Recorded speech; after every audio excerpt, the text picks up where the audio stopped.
All right. So could you tell me what brought you out to the polls today? Why you wanted to come and vote? I wanted to vote for Democrats. There were no Democrats. Oh, okay. So you were you disappointed in the selection once you got Yes, to the I ballot? was. Okay. So wish there were much more contested races. Yeah, there weren't. I don't believe there were any contested races. There were like a Commonwealth attorney. There were two names. Mm-hmm.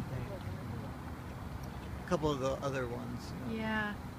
But the House of Delegates and the state senator were both just Republican names. So you for sure definitely wanted to see more. So I wrote in myself. Okay. Awesome. Was there a particular issue that you really focused in on in any of the races?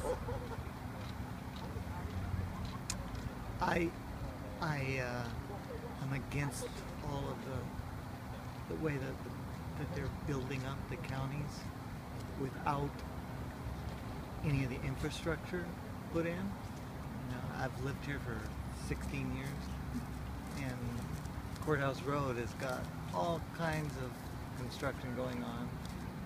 It's still a 2-lane little road, and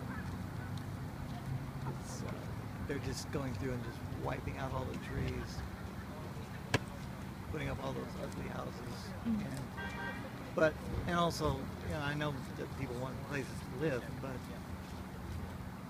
they buy the houses and then they've got no way to get to anywhere. I mean, it's bad right now, but in 5 years, it's going to be a nightmare. So when you got to the ballot, did you like any of the candidates that were there in terms of solving that problem of what they had to say? Okay. I liked the sheriff. The sheriff. That was actually contested, and I knew who I wanted to vote for. Okay, gotcha. All right. So it sounds like the sheriff's race was the one that you knew going in, who you wanted to vote for. Okay, and And I knew I wanted to vote for a Democrat. Oh, gotcha. You know, I didn't know who my state senator was, or I don't really believe in that system, the state system.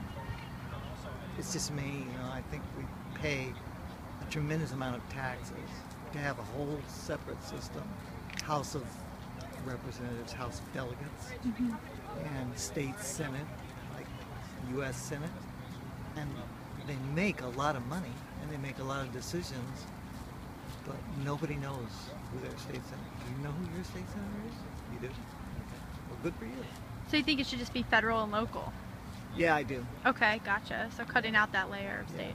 Because, you know, we pay for a governor and governor's mansion and all that, you know, all that stuff. And it may have made sense at one point, but at this point, it doesn't make any sense. I mean, you go from one state to another, and the speed limits all change. That's, you know, like 5 miles an hour or 10 miles an hour, maybe. So it would be a much balanced, more efficient world if it was just coming from the federal level. Gotcha. Okay. And less expensive. I mean, we all know how much difficulty there is in raising taxes. We're paying through the nose for the governor's mansion and the state senators and the House of Delegates. We don't ever hear anything from them until it's election time. We get like maybe a phone call or something in the mail, you know. But this time, I only got one call. Of course I did. And it was not for state senators because they already knew. They already knew that the Republicans were going to win because they're the only guys whose names are on there. Who else is going to win? What kind of vote is that?